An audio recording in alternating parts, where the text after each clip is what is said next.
بسم اللہ الرحمن الرحیم۔ السلام علیکم۔ پروڈکٹ خلاف رائے کے ساتھ میں ہوں افتخار کاظمی۔ جن کا خلف انہیں بولنے کی اجازت نہیں دیتا وہ خود کچھ نہیں بول رہے، ان کی تصویریں بول رہی ہیں، اور جن کا خلف انہیں بولنے بلکہ عمل کرنے کی بھی اجازت دیتا ہے وہ بول تو رہے ہیں مگر عمل نہیں کر رہے، تو کوئی مانے یا نہ مانے لگتا یوں ہے کہ الٹی گنتی شروع ہو چکی ہے۔ کھیل خاص سے خوفناک مرحلے میں داخل ہو چکا ہے، جہاں انتظار اس بات کا ہے کہ پہلی چال کون چلتا ہے۔ سیاسی شہادت کی خواہش پوری نہیں کی جائے گی۔ پاک فوج کی طرف سے تبدیلیوں کے لیے جو احکامات جاری ہوئے تھے ان پر عمل درآمد شروع ہو گیا ہے۔ 3 لیفٹیننٹ جنرل کل اپنے عہدوں سے ریٹائر ہو چکے، جبکہ DGISI کی تقرری ہنوز ایک سوال بنی ہوئی ہے۔ عسکری قیادت کی جانب سے سول ملٹری اختلافات کا تاثر دور کرنے کے لیے فوج اور حکومت ایک ساتھ اجلاسوں میں شرکت کر رہے ہیں، اور DGISI جنرل فیض حمید بھی بطور DGISI کام کرتے نظر آ رہے ہیں۔ تو بہت سے تجزیہ نگاروں اور مبصرین نے ان تصاویر کے اوپر بہت سے ویلاگ کر دیے اور یہ سوال کیا ہے کہ باس کون ہے۔ اپنی اختراع اور تشریحات بھی بیان کی جا رہی ہیں، مگر اس بات سے قطع نظر میری معلومات یہ بتاتی ہے کہ تعلقات بظاہر جو نظر آتے ہیں وہ نہیں رہے جو کبھی تھے، اور حکومتی حلقوں میں بھی یہ تاثر موجود ہے کہ تبدیلی کی صورت میں اپوزیشن کو فری ہینڈ مل جائے گا، جو اصل وجہ نزاع بنی ہوئی ہے۔ تو پاکستان کا دارالحکومت اسلام آباد اس وقت مکمل افواہوں کی زد میں ہے۔ بعض ذرائع یہ کہتے ہیں کہ اگلے 48 گھنٹوں سے بھی کم وقت میں یہ مسئلہ حل ہونے جا رہا ہے، لیکن جو مسائل حکومت اور عسکری قیادت کے درمیان پیدا ہو چکے ہیں وہ بھی فوری حل ہو جائیں گے یا نہیں، اس کا جواب کسی کے پاس نہیں ہے۔ تو کل تک یہ باتیں بھی زیر گردش تھی کہ شاید DGISI جنرل فیض حمید کو کام کرنے سے روکا گیا ہے، وہ بڑے گھر میں رپورٹ کر رہے ہیں، لیکن آرمی چیف نے اس افواہ کا بھی کلا کما کر دیا ہے کہ جب تک وزیر اعظم کی طرف سے سمری پر دستخط نہیں ہوتے DGISI تبدیل نہیں ہوں گے۔ تو میڈیا رپورٹ یہ بتاتی ہیں کہ DGISI کی تقرری کے لیے سمری پرائم منسٹر ہاؤس پہنچ گئی ہے، لیکن پرائم منسٹر ہاؤس کے ذرائع اس کی آفیشلی تصدیق نہیں کر رہے، لیکن بعض سرکاری ذرائع نے میڈیا یا ایک اخبار کو بتایا ہے کہ یہ تنازع جلد ختم ہو سکتا ہے، کیونکہ وزیر اعظم آفس کو وزارت دفاع کی جانب سے بھیجی گئی سمری موصول ہو گئی ہے۔ کچھ لوگوں نے، کچھ متعلقہ عہدیداروں نے اپنا نام نہ ظاہر کرنے کی درخواست پر اس کی تصدیق کی ہے، لیکن یہ تفصیلات نہیں بتائی کہ نئے DGISI کے لیے سمری میں کون سے نام شامل ہو سکتے ہیں۔ اشارے یہی ہیں کہ لیفٹیننٹ ندیم احمد انجم، جنہیں 6 اکتوبر کو ISPR کی پریس ریلیز میں DGISI نامزد کیا گیا تھا، وہ موجودہ لیفٹیننٹ جنرل فیض حمید کی جگہ لیں گے۔ تو کئی روز سے قیاس سرائیاں جاری ہے، لیکن ان قیاس سرائیوں کے باوجود سول اور عسکری قیادت NCOC کے اجلاس میں پہلی بار ایک جگہ بیٹھی، جہاں پرائم منسٹر نے ایک اجلاس کی صدارت کی جس میں آرمی چیف اور موجودہ DGISI نے شرکت کی، کیونکہ NCOC کے سربراہ کی ریٹائرمنٹ ہو رہی تھی تو وہاں پرائم منسٹر کی موجودگی ضرور تھی۔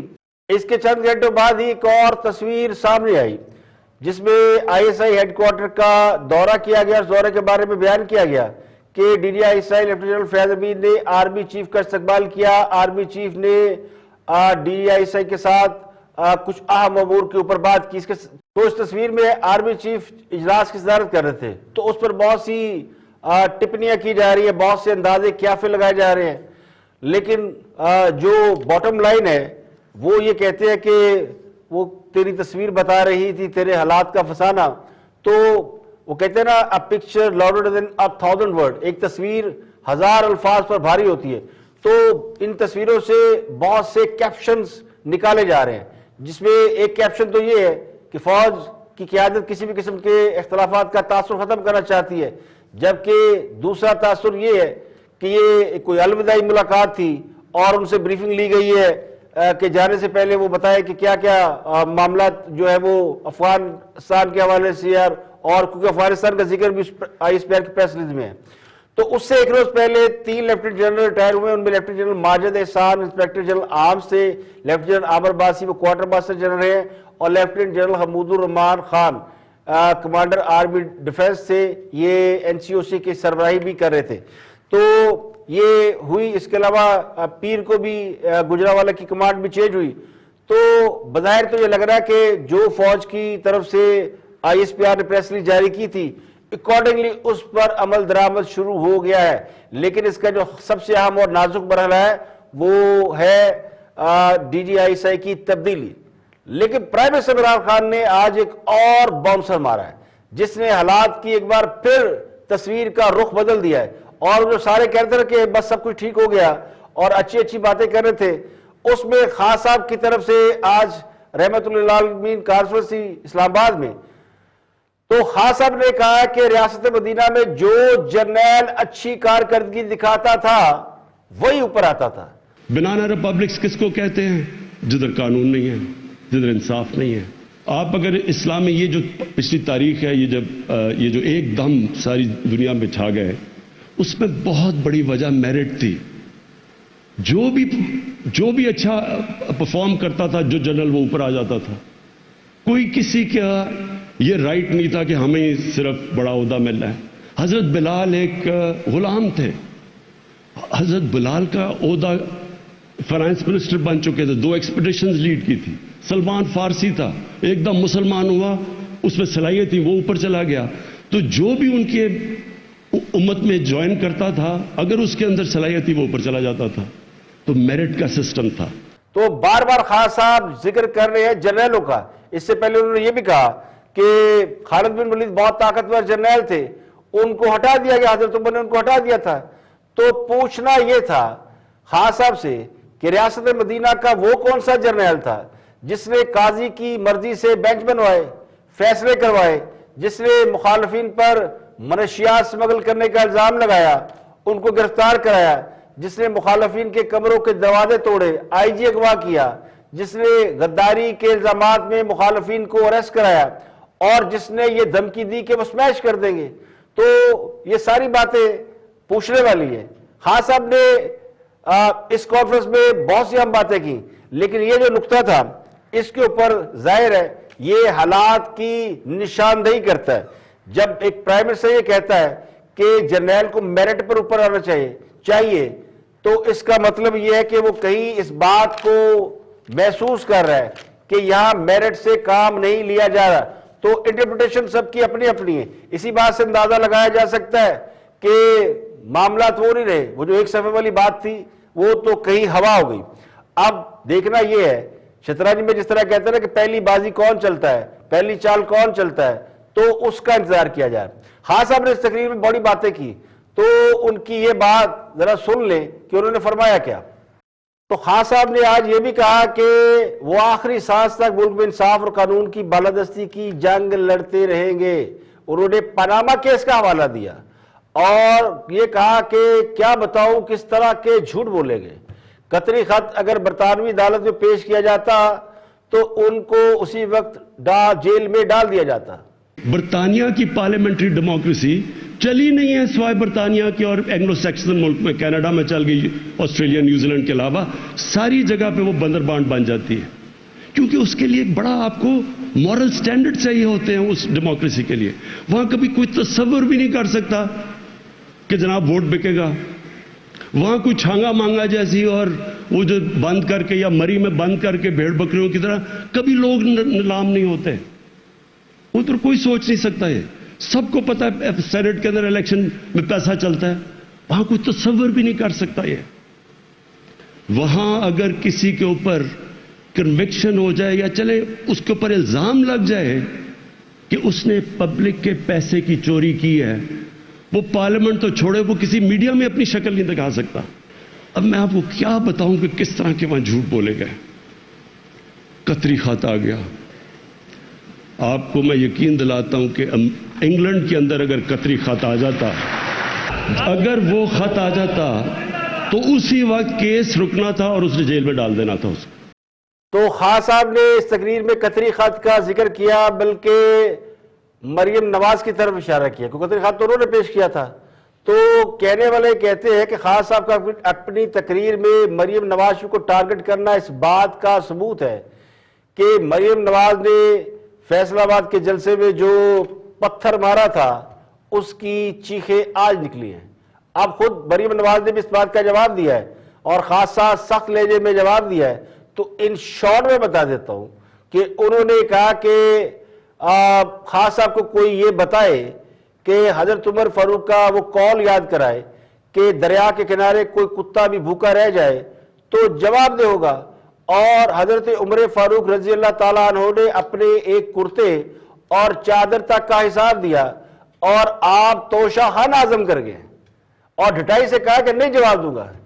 تو مریم نواز نے جو خان صاحب کو جواب دیا ہے اس میں ایک بات تو سچ ہے کہ توشہ خانہ کے حوالے سے پوچھے گئے سوال کا حکومت جواب نہیں دے رہی، بلکہ یہ کہہ رہی ہے کہ یہ تحائف کے بارے میں اگر بتائیں گے تو ملکوں سے تعلقات خراب ہو جائیں گے، جس پر عدالت تک یہ کہنے پہ مجبور ہوئی ہے کہ پتہ ہی توشہ خانہ میں ایسی کیا چیز ہے جو خان صاحب کسی کو نہیں بتا رہے.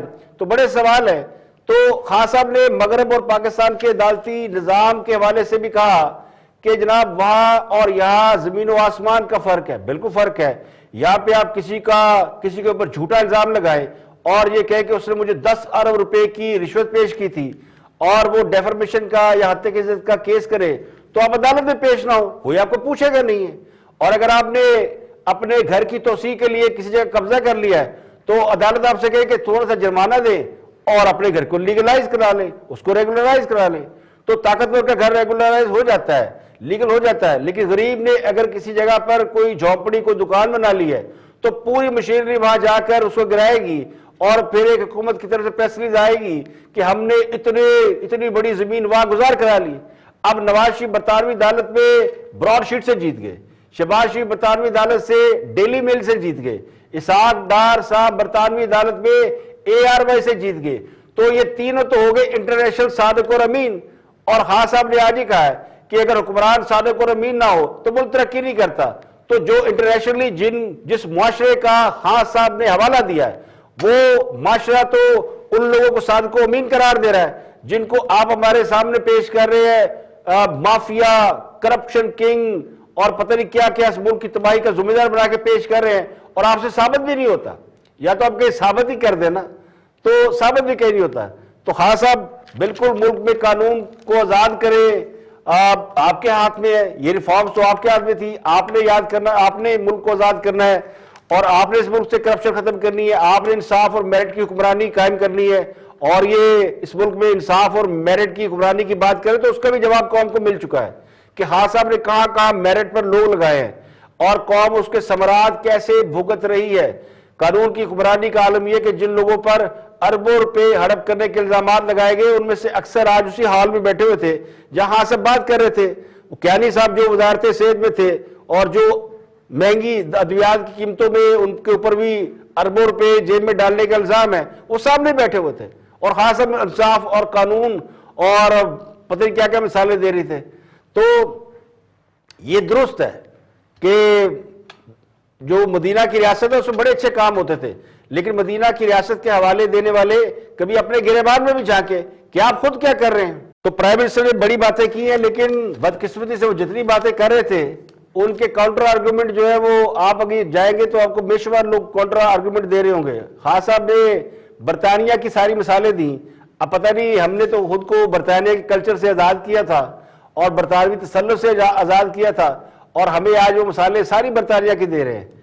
انہوں نے ایک مثال وہ دی جو شاید کسی حد تک ان کے نزدیک بہت بڑی مثال تھی جس میں انہوں نے کہا کہ برطانیہ میں خاندانی نظام ٹوٹ گیا ہے. تب سمجھ میں آیا کہ پردے کا تصور کیوں ضروری ہو. ہم نے اپنے بچوں کو بچانا ہے. یہ جو باہر سے یلغار آ رہی ہے اس میں ہمارے بچے متاثر ہو رہے ہیں. تو خاص اب آپ کے بچے تو باہر رہتے ہیں، آپ کے بچے تو پاکستان میں رہتے نہیں. تو یہ تو برطانیہ کو کہیں کہ وہ پاکستان کی طرح کا کوئی نظام لائے جہاں ان کے بچے محفوظ رہے. کیونکہ پاکستان میں جو بچے ہیں وہ تو ظاہر ہے جو ملک میں ہو رہا ہے اور جس قسم کے حکمران ہیں وہ کہتے ہیں ویسے تو پہلے یہ تھا کہ جیسی رعایا ویسے حکمران، لیکن یہاں یہ ثابت ہوا کہ جیسے حکمران ویسی رعایا. اور اپوزیشن کل سے حکومت کے خلاف میدان عمل میں نکل رہی ہے. کل سے اپوزیشن احتجاجی تحریک شروع کر رہی ہے جس کا آغاز راولپنڈی سے کیا جا رہا ہے. تو پی ڈی ایم نے اپنے اجلاس میں فیصلے کیے تھے ان کے حوالے سے مسلم لیگ نون نے آج ایک اعلامیہ جاری کیا جس کے مطابق صوبوں اور اضلاع میں پارٹی عہدیداروں اور کارکنوں کو احتجاج کی کال دے دی گئی ہے. ریلیاں نکالی جائیں گی اور جگہ جگہ احتجاج کیا جائے گا, جس کے بعد پہیہ جام اور اس کے بعد بات لانگ مارچ تک جائے گی. پی ڈی ایم کے سربراہی اجلاس کے بعد مولانا فضل الرحمان نے پریس کانفرنس کر کے یہ بتایا تھا کہ بدھ سے ملک بھر میں احتجاج ہوگا. ان کا ایک مطالبہ تھا یا ان کا کہنا تھا کہ ہم یہ چاہتے ہیں کہ ملک میں عام انتخابات شفاف طریقے سے کرائے جائیں. الیکٹرانک ووٹنگ مشین RTS کا دوسرا نام ہے تاکہ تکنیکی اور مشینی وسائل سے دھاندلی کی جا سکے. تو جو حکومت خود دھاندلی کے نتیجے میں آئی ہے اسے آزاد اور شفاف انتخابات کا فارمولہ دینے کا کوئی حق نہیں. انہوں نے نیب ترمیمی آرڈیننس کو بھی مسترد کیا اور ان ہاؤس تبدیلی کے آپشن کو بھی مسترد کیا. اور انہوں نے کہا کہ ہم اگر ان ہاؤس تبدیلی چاہتے تو پھر ہم نے پیپل پارٹی کی بات کیوں ریجیکٹ کی, ہم ان کی بات مان لیتے. تو ہم مہنگائی کے خلاف باہر نکل رہے ہیں, کل سے پھر دما دم مس کلندر ہوگا.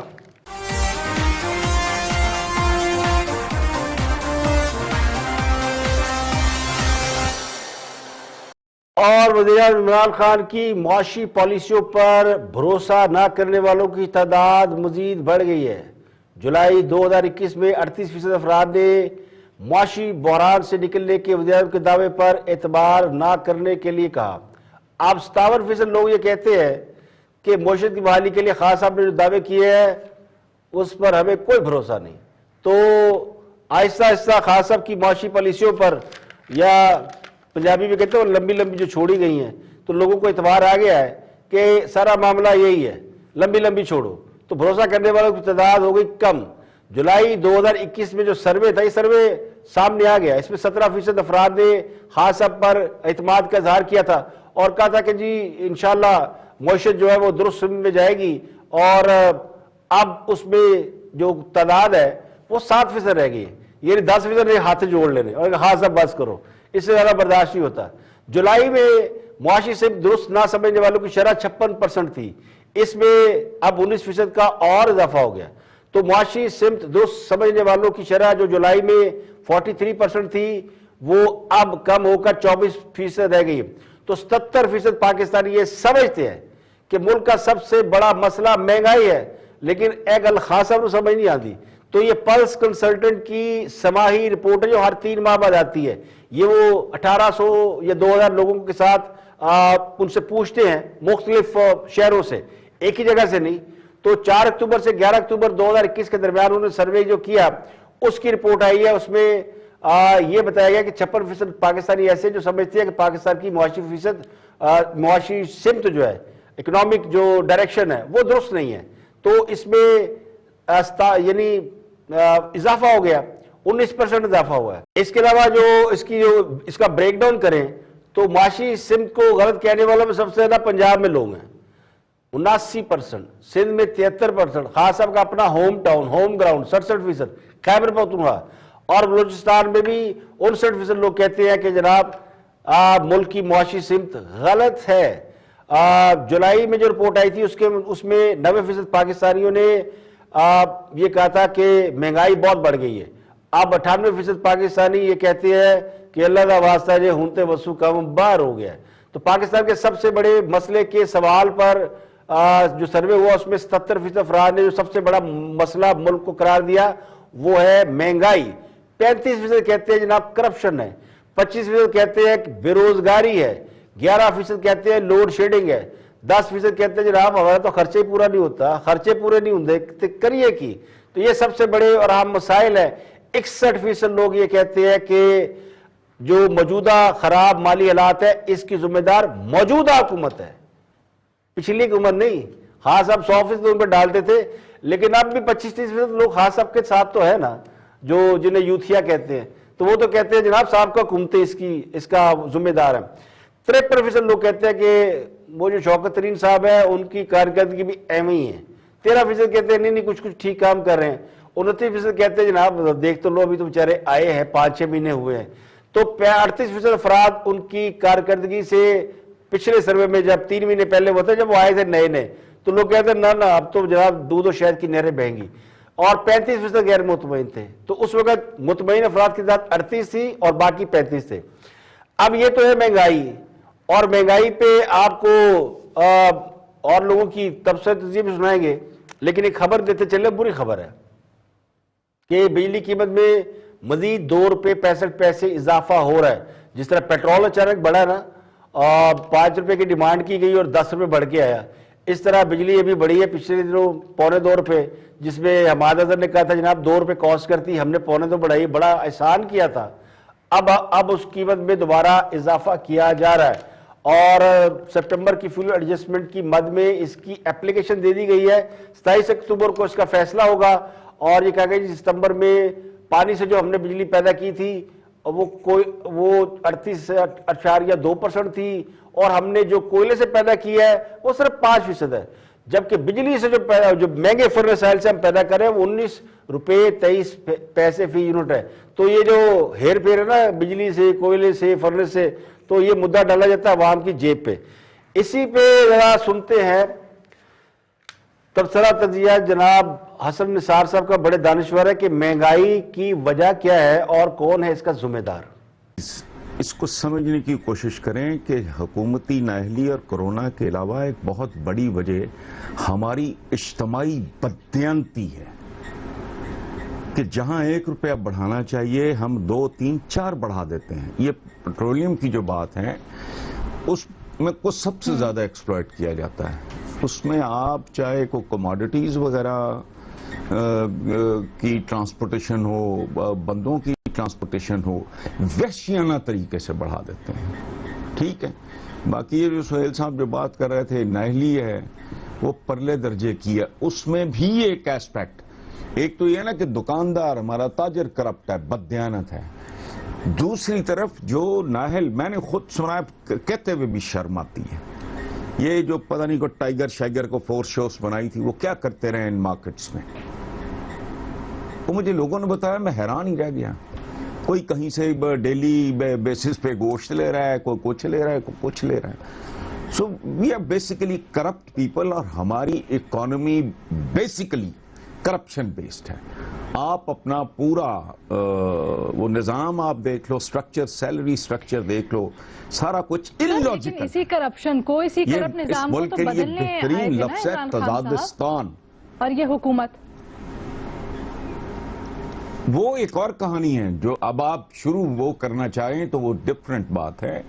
میں تو آئی ایم سٹیکنگ ٹو یور لیکن سر اسی سے جڑی ہوئی نہیں، وہ تو ایک ایشو ہی اور ہے جو آپ اب لے کے بیٹھ گئے. لیکن سر جس طرح آپ نے بڑی جڑی ہوئی یا نہ جڑی ہوئی جو بھی آتا ہے یہی کہنے آتا ہے، یہی کہنے کے لیے آتا ہے. یہ دیکھیں نا، 1 منٹ، ابھی مریم ماتم کا 1 منٹ سنیں نا، مریم ماتم کر رہی مہنگائی کا، اور چند زیب نے خودکشی تو تمہارے باپ کے گھر کے سامنے کی تھی بی بی. دی انٹائر تھنگ یہ اس خلاف ہے. عوام دشمن ہے یہ سارا کچھ، اور عوام خود بھی اپنے دشمن ہے. آپ کا تو ریڑی مافیا نہیں مان اس ملک میں. آپ بڑے بڑے مافیاز کی بات کر دیتے ہو، یہ شوگر مافیا فلانا، ان کو گولی مارو. آپ کی تو سڑکوں کے دائیں بائیں قطار اندر قطار کھڑا ہے مافیا. ان کے تو باٹ درست نہیں ہوتے، وہ تو تولتے ٹھیک نہیں، بددیانت لوگ ہیں، ہر ایک کا ہاتھ دوسرے کی جیب میں ہے. تو ایسے حالات میں تو پھر بددعایا ہوا معاشرہ ہے، یہی کچھ ہی ہونا ہے. کل تک قوم کو یہ بتایا جا رہا تھا کہ ساری خرابی کی جڑ حکمران ہوتے ہیں، ہمارے پاس کوئی لیڈر نہیں ہے، کوئی مسیحا نہیں ہے. پھر اچانک لوگوں کو بتایا گیا کہ 22 سالہ مشقت کرنے کے بعد ایک مسیحا قوم کو مل چکا ہے جو صادق اور امین ہے، جو تبدیلی لے کر آئے گا اور سب کچھ ٹھیک کر دے گا. تو ایک جمع غفیر ان کے ساتھ کھڑا تھا. آج یہ فرما رہے ہیں کہ اصل مسئلہ عوام ہے، یعنی اصل مافیا بھی عوام ہے. آج لوگوں کو اس بات کی سمجھ آ چکی ہے کہ نواز شریف کو مافیا کیوں کہا جاتا تھا. آج عوام کو مافیا کیوں کہا جا رہا ہے؟ اس لیے کہ نواز شریف نے کبھی یہ نہیں کہا کہ لوگ خراب ہیں، عوام کرپٹ ہے، مافیا ہے. لیکن آج جب انگلیاں خود پر اٹھ رہی ہیں تو ذمہ داری دوسروں پہ یعنی عوام پہ ڈال دی گئی ہے. تو یہ مافیا تو کل بھی موجود تھے، تو اس وقت کیوں سارا ملبہ پچھلی حکومتوں پہ ڈالا گیا؟ تو جب ریاست لوگوں کو ان کے حقوق نہیں دے سکتی، ان سے ٹیکس وصول کر کے اس کے اللے تللے اڑاتی رہتی ہے. انہیں وہ ماحول نہیں دے سکتی جہاں وہ ایمانداری سے اپنا رزق کما سکیں. تو قصور عوام کا نہیں ریاست کا ہوتا ہے. ٹھیلے ریڑیاں لگانے والے یا جن پر یہ الزام ہے کہ وہ بے ایمانی کرتے ہیں, کم مال تولتے ہیں, ملاوٹ کرتے ہیں, یہ وہی لوگ ہیں جن کا کاروبار سرکار کے لوگوں کو رشوت دیے بغیر نہیں چلتا. تو جن اداروں کو نظام کو درست کرنا حکومت کی ذمہ داری ہے, اگر سرکاری ادارے جن میں سارے یہ شامل ہیں, پولیس کیا, کلرک کیا, میونسپل کارپوریشن کیا, یہ سارے رشوت لینا چھوڑ دیں تو کسی کو ضرورت ہے اس طرح کی بے ایمانی کرے؟ یہ ان کو ٹھیک کرنا حکومت کی ذمہ داری ہے. اسی کا نام ریفارمز رکھا گیا تھا. اگر وہ ٹھیک کام نہیں کرتے تو پھر لوگوں کو گالیاں دینے کا مقصد حکمرانوں کو NRO دینے کے سوا کچھ نہیں ہے.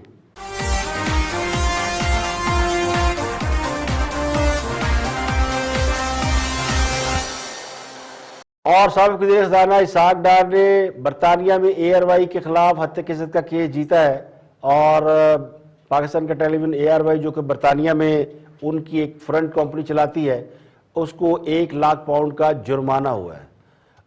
نیو ویژن ٹیلی ویژن کے نام سے ایک نشریاتی ادارہ جو ARY کی جو نشریات پاکستان میں چلتی ہے وہاں وہ چلاتا ہے, کیونکہ اس سے پہلے بھی ARY کو برطانیہ میں کام کرنے سے روکا جا چکا ہے. تو اسحاق ڈار نے برطانیہ یورپ میں اپنی کمپنی کے نام نیو ویژن ٹیلی ویژن کے نام سے کام کرنے والے نشریاتی ادارے ARY کے اینکر چودھری غلام حسین اور صابر شاکر کی جانب سے ارشد شریف کے 8 جولائی 2019 کے پروگرام اور وزیر عمران خان کے معاون خصوصی برائے احتساب شہزاد اکبر کی جانب سے 8 اگست 2019 کو پاور پلے میں لگائے جانے والے الزامات پر 2 لاکھ پاؤنڈ ہرجانہ جو ہے وہ یعنی اس کا دعویٰ کیا تھا. تو یہ لندن ہائی کورٹ میں مقدمہ کیا گیا تھا. اب یہ نہیں معلوم کہ 2000 پاؤنڈ ہرجانے کی طلبی پر اسحاق ڈار کو کتنی رقم ملے گی, لیکن یہ کہا گیا جی 1 لاکھ پاؤنڈ تو انہیں ملیں گے وکلا کی فیس اور باقی اخراجات کے علاوہ. اب اس میں شہزاد اکبر نے اسحاق ڈار پر منی لانڈرنگ, کرپشن, مالیاتی مانیٹرنگ کے الزام لگائے گئے تھے. اسحاق ڈار سے ARY نے معافی مانگ لی ہے اور انہوں نے کہا کہ انہوں نے اسحاق ڈار کے خلاف غلط الزام عائد کیے تھے. تمام الزامات کو من گھڑت اور تسلیم کیا گیا اور واپس لینے کا اعلان کیا گیا. اس کے علاوہ یہ 8 جولائی 2019 کا کوئی پروگرام تھا ہمارے دوستوں کا, چودھری غلام حسین اور صابر شاکر. ہم اکثر ان کے پروگراموں کے اوپر اپنے تبصرے تجزیے دیتے ہیں کیونکہ ان کی باتوں پہ ظاہر ہے کاؤنٹر بہت زیادہ ہو جاتا ہے. کچھ ایسی وہ تبصرے تجزیے کرتے ہیں جن سے بہت سے لوگوں کو اختلاف ہے. تو یہ بھی اسی قسم کی معلومات تھی, اور اسحاق ڈار کے حوالے سے یہ کہا گیا تھا کہ اسحاق ڈار کے کوئی بینک اکاؤنٹوں کا سراغ لگایا گیا ہے, چوری شدہ بڑی رقم مل گئی ہے, $1 بلین, $1 بلین, $1 ارب.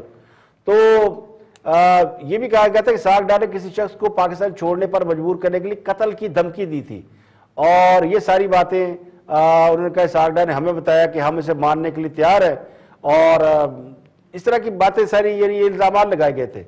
تو جب یہ سارا انٹروگیشن ہوا تو اسحاق ڈار نے یہ کہا جی کہ انہوں نے کوئی ایسی بات ہی نہیں کی, نہ کوئی رقم واپس کرنے کو تیار ہے. جو دعوے کیے گئے تھے کہ جی اسحاق ڈار معافی مانگ رہے ہیں, وہ کہتے ہیں پیسے لے لو, میں نے چھاٹ دیو, میرے پہ الزام, یہ سارے من گھڑت الزامات تھے جو کہ نیم سرکاری ٹی وی ARY نے لگائے تھے.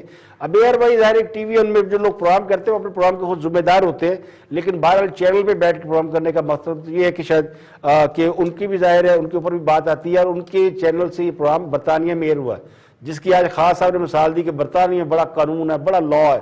تو یہ جہاں پہ قانون اور لا اچھا ہوتا ہے اس میں آپ دیکھ رہے ہیں کہ کس طرح کی فیصلے ہو رہے ہیں. میں نے کئی فیصلے آج بتائے ہیں, نواز شریف کا فیصلہ, براڈ شیٹ کا فیصلہ, شہباز شریف کا فیصلہ, ابھی زلفی بخاری کے حق میں بھی فیصلہ ہوا, ان پہ بھی جو الزام لگے وہ ثابت نہیں کر سکی نعام خان. اب اسحاق ڈار پہ جو الزام لگے وہ بھی ثابت نہیں ہوئے. اور خبر یہ کہ اگلے چند دنوں میں اور بھی بڑے 1-2 ایسے اہم کیسز ہیں جن کا فیصلہ آنے والا ہے. تو وہاں سے تو انٹرنیشنل ٹھپے لگ رہے ہیں. جیسے انٹرنیشنل پاسپورٹ ہوتا ہے نا, برطانیہ کا شہری ہو تو کہیں بھی جا سکتا ہے, انٹرنیشنل پاسپورٹ ہو جاتا ہے. پاکستان کا پاسپورٹ ہو تو جگہ جگہ ویزا لگوانا پڑتا ہے. تو پاکستانی عدالتوں نے جن کو کرپٹ اور بے ایمان قرار دیا ہے انہیں انٹرنیشنل عدالتیں کلیئرنس چٹ دے رہی ہیں. تو یہ پاکستان کے عدالتی نظام پہ ایک سوال ہے جو خان صاحب نے بھی اٹھایا ہے. خان صاحب نے اب سوال تو اٹھا لیا ہے، لیکن خان صاحب کو یاد ہونا چاہیے تھا کہ انہی عدالتوں نے انہیں صادق و امین قرار دیا ہے. تو یا تو وہ جو جن کو کرپٹ قرار دیتی ہیں وہ فیصلہ غلط ہے، یا جن کو صادق و امین قرار دیتی ہیں وہ فیصلہ غلط ہے. تو پاکستان کے نظام انصاف پر سوال اٹھ رہے ہیں. بہرحال اسحاق ڈار کے بارے میں دو باتیں ضرور کہوں گا کہ پاکستان میں جو پچھلے 25-30 سال میں جو لائق فائق لوگ آئے نا، جنہوں نے آ کے کم از کم اکانومی کی کوئی نوک پلک درست کی ہے، اور اس کے بعد انہوں نے کچھ چیزوں کو کنٹرول کیا ہے. جیسے روپے کو انہوں نے ہولڈ کیا، سٹے کرایا، اس کے بعد انہوں نے یعنی ڈالر کو روکے رکھا اور پاکستان کی معیشت کو ایک جگہ سٹے کرایا. اب آپ الزام جو مرضی لگائے کہ جی وہ جعلی تھا، فیک تھا، پھر پاکستان کی اکانومی 5.8 پہ گئی، which is very good. جو اب ترلے لیے جا رہے ہیں کہ کس طرح کسی طریقے سے ہو جائے. اس کے علاوہ مہنگائی کو کنٹرول رکھنے سے پاکستان کے اندر بزنس امپروو ہوا، اسٹاک مارکیٹ اوپر گئی، لوگوں کو کم از کم تسلی ہو گئی کہ یار آج ڈالر نہیں گرے گا، کل نہیں گرے گا، اور روپیہ نہیں گرے گا، ڈالر بڑھے گا نہیں. تو ایک سٹیبل بزنس کو انہوں نے فروغ دیا. تو ایک قابل آدمی ہے اسحاق ڈار، ان پہ الزام آپ جو مرضی لگائیں، اور الزاموں کی وجہ بھی معلوم ہے لوگوں کو کہ الزامات کی وجہ کیا ہے، کہ وہ برین ہے مسلم لیگ نون کا اور بڑے اچھے اکانومسٹ ہیں، لیکن وہ ذرا فزیکلی سٹرونگ نہیں ہے. تو مقدمات کا سامنا کرنا، تفتیشوں کا سامنا کرنا، دل کے مریض ہیں. تو وہ پتلی گلی سے نکل گئے، انہوں نے کہا بھائی جو کام کر لیا، خدمت کر لی، بلائیں گے دوبارہ کر لیں گے، اگر کوئی جرم ہے تو ثابت کر دیں. تو یہ کیس جو آپ نے الزام لگائے، وہ الزام آپ برطانوی عدالت میں جا کے ثابت کر دیتے، آسان کام تھا. اگر وہاں پہ کوئی ایویڈنس دیتے تو وہاں تو کوئی ادھر ادھر ہونے کا بھی خدشہ نہیں تھا. تو حکومت پاکستان یا ایئر وائی والے جاتے اور ان کو ثابت کرتے، روز بیٹھ کے جو بتاتے ہیں یہ کرپٹ ہے، یہ کرپٹ ہے. تو یہ کیس بڑا امپورٹنٹ ہے اور یہ ایک بینچ مارک ہے.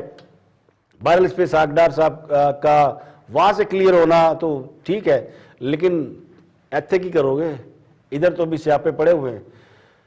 تو آگے بڑھتے ہیں اور گفتگو کر رہی ہے پلوشہ خان، پیپلز پارٹی کی بڑی ہم رہنما ہے، اور دیکھتے ہیں کہ وہ کیا فرماتی ہیں. Watch this. ان کا ساتھ دیں، ان بیچاروں کے حالات ویسے بڑے خراب ہوئے ہوئے، انہوں نے پورے ملک کو اور اداروں کو جو ہے وہ ابھی سوچ و بچار میں ڈالا ہوا ہے. اتنی اہم تعیناتی کو لے کر اس کے ذریعے 5-6 تعیناتی اور بھی رکی ہوئی ہیں. تو آپ کو ان کا سپورٹ کرنا چاہیے. آپ کہہ رہے ہیں کہ جی پی ڈی ایم جو ہے مارچز کرے گا اور دھرنے دے گا اور پتہ نہیں کیا کچھ کرے گا. سمجھ نہیں آئی مجھے آپ کی پالیٹکس. پلوشہ خان.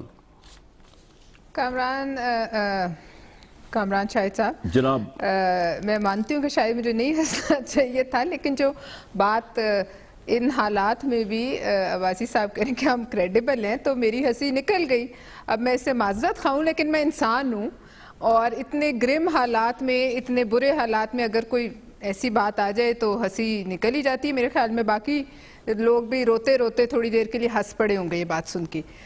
بات یہ ہے کہ میں ابھی ان کے ساتھ ایک اور چینل پہ تھی اور یہی ہم ڈسکشن کر رہے تھے کہ اگر یہ تمام باتیں آپ کو پتہ تھی کہ مسلم لیگ نون اور پیپلز پارٹی نے اس ملک کی لٹیا ڈبوئی، تو آپ لٹیا تیرانے آئے تھے.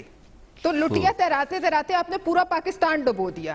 آپ کیوں آئے تھے؟ سب سے پہلی بات یہ، جب آپ کو علم نہیں تھا معیشت کا کیا حال ہے، جب آپ کو علم نہیں تھا IMF کس بلا کا نام ہے، جب آپ کو یہ پتہ نہیں تھا کہ آپ کے پاس وہ 200 لوگ ہیں یا نہیں جنہوں نے اس ملک کو مشکل سے نکالنا تھا، جب ہر بات جھوٹ پہ مبنی تھی، ایک کان میں کچھ کہہ دیتا تھا وہ بول دیتے تھے، دوسرے کان میں دوسرا درباری کچھ کہہ دیتا تھا آپ بول دیتے تھے، لوگوں کی عزت، لوگوں کی پگڑیاں سر عام آپ نے اچھالی. تو آپ کیوں آئے بھائی؟ آپ آنے کے لیے اس ملک کو آگ لگانے کو تیار تھے، آپ آنے کے لیے PTV کو آگ لگانے کو تیار تھے، آپ نے آنے کے لیے پارلیمنٹ کے جنگلے توڑے. آپ نے کیا نہیں کیا؟ چائنیز صدر کا آپ نے یہاں دورہ جو ہے ملتوی کرایا. آپ پاکستان کی لٹیا ڈبونے کو تیار تھے، لیکن ہم ضرور آئیں، آپ کی یہ ضد تھی. آج آپ آ گئے ہیں تو کیا 3 سال بعد آپ کے منہ سے بات اچھی لگتی ہے کہ یہ نواز شریف اور پیپلز پارٹی کا کام تھا؟ اور اگر آپ کو یہ علم نہیں تھا کہ نواز شریف اور پیپلز پارٹی نے ملک کو کہاں پہنچایا ہے، تو آپ ابھی بھی وقت ہے، ابھی بھی 1.5 سال ہے. آپ کے پاس تو کوئی جادو کا چراغ ہے نہیں جسے رگڑنے سے کوئی جن نکلے گا اور حالات ٹھیک ہوں گے. آپ گھر جائیے. آپ کیوں بیٹھے ہوئے ہیں؟ کتنے لوگوں کی مزریز پر، دکھوں پر، آنسوؤں پر حکومت رکھی ہوئی کرسی، لوگوں کی بھوک پر رکھی ہوئی کرسی، اس پہ بیٹھنے میں کیا مزہ ہے؟ تو پیپل پارٹی والے بھی بڑے معصوم ہیں جو خاص صاحب سے توقع لگائے بیٹھے ہیں کہ وہ مہنگائی میں اضافہ روکنے میں ناکامی پر گھر چلے جائیں گے. یعنی میر کتنے سادہ ہیں. جمہوریت کی بہت سی خوبیاں ہوتی ہیں، لیکن جو سب سے بڑی جمہوریت کی خامی ہمارے یہاں پائی جاتی ہے نا، وہ یہ ہے کہ جو کرسی پر ایک بار بیٹھ جاتا ہے وہ اترنے کا نام نہیں لیتا. اسے لوگ گھسیٹ گھسیٹ کے اتارے، چاہے ملک تباہی کیوں نہ ہو جائے، خواہ کوئی بھی جماعت ہو، کوئی بھی ڈکٹیٹر ہو، تو وہ کہتا ہے میں نے کرسی نہیں چھوڑنی۔ تو اصل جمہوریت کا جو مطلب ہے وہ تو یہی ہے کہ آپ کو عوام الیکٹ کریں، آپ عوام کے مسائل حل کرنے کی کوشش کریں، ہو جائے تو کامیاب، ناکام ہو جائے تو حکومت چھوڑ دیں۔ تو کسی شاعر نے اس لیے کہا نا کرسی ہے تمہارا جنازہ تو نہیں ہے، کچھ کر نہیں سکتے تو اتر کیوں نہیں جاتے۔ تو یہ ایک مثال دی گئی ہے کہ وہ کرسی میں سے تو کوئی بھی اتر سکتا ہے، لیکن لوگ اترتے ہی نہیں، وہ کہتے نہیں جناب میں بیٹھ گیا تو بیٹھنا ہے۔ ہمارے یہاں 5 سال کا مطلب ہے لائسنس ٹو کل، یعنی 5 سال میں چاہے کچھ بھی تباہ ہو جائے۔ اب زرداری صاحب کے دور حکومت میں بھی یہی صورتحال تھی، پیپل پارٹی کی حکومت ناکام ہوئی، وجوہات بہت ساری تھی، لیکن لوگ سڑکوں پہ نکل کے کہتے تھے ہر کام میں زرداری، فلانی ذمہ داری زرداری، فلانی ذمہ داری زرداری، لیکن وہ 5 سال پورے کر کے ہی گھر گئے۔ وہ کہتے تھے ہم منتخب ہیں 5 سال بیٹھیں گے۔ تو 5 سال حکومت پورے کرنے کا ایک فائدہ بھی ہے کہ عوام کو پتہ چل جاتا ہے کہ کون سی جماعت ڈیلیور کر سکتی ہے، کون سی نہیں کر سکتی، فیصلہ کرنے میں آسانی ہو جاتی ہے، اور دوبارہ عوام کا اعتماد آسانی سے نہیں ملتا۔ آپ دیکھیں پیپل پارٹی جب سے گئی ہے تو فیڈرل وہ کہتے ہیں پورے پاکستان سے اٹھ کے سندھ تک محدود ہو گئی ہے، لیکن اگر حکومت مدت پوری نہ کر سکے تو پھر وہ جماعت سیاسی شہید بن جاتی ہے۔ تو ہمارے ہاں تو شہید کوئی بھی ہو اسے ہم پوری عزت اور احترام دیتے ہیں، جو اس وقت خان صاحب بھی بننے کی کوشش کر رہے ہیں۔ آج کے لیے اتنا ہی، کل پھر حاضر ہوں گے مزید خبروں تبصروں تجزیوں کے ساتھ۔ پروگرام خلاف رائے سے افتخار کاظمی کو اجازت دے، اپنا بہت بہت خیال رکھیے گا۔